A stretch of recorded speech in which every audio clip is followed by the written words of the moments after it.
Sinungaling. Manloloko ka pa rin hanggang ngayon. Bettina, I looked around. Wala talaga si Celine. Saan kaya siya? Di ba sinabi ko naman sa'yo, wala naman talaga siya dito. Kulit-kulit. Alam mo, Bettina, nananahimik na ako. Kung pagod ka, mas pagod na ako. Aba, ano man drama to, Josephine?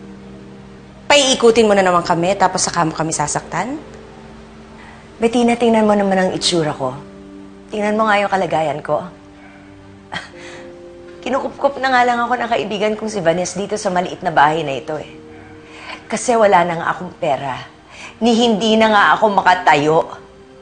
Bagsak na ako. Wala na akong laban. Dapat lang sa'yo yan, Josephine.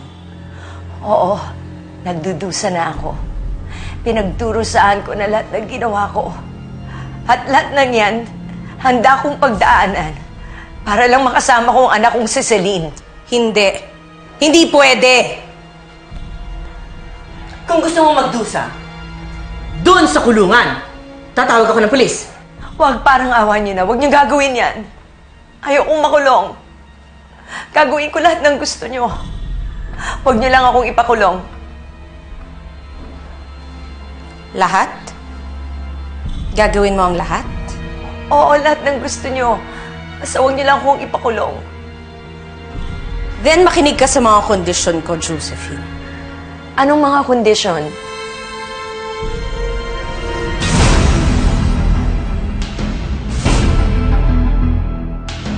Hindi ko magagawa yan. Lalayuan mo si Celine, Josephine. Ginugulo mo siya eh. Ginugulo mo kaming lahat. At saka kung talaga natuto ka na, tatantanan at lalayuan mo na kami. Pero siya na nga lang yung dahilan kaya ako nabubuhay.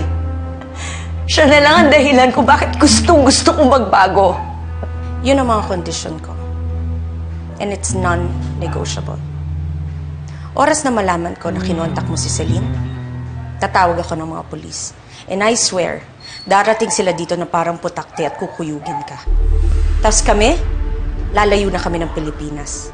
Malayo sa'yo. Habang ikaw, nakakulong. Habang ikaw, mawawala ng kalayaan. Kung kailan ako nagkaroon ng dahilan para mabuhay, tsaka mo naman ilalayo yung dahilan na yon. Kung kailan ako natuto,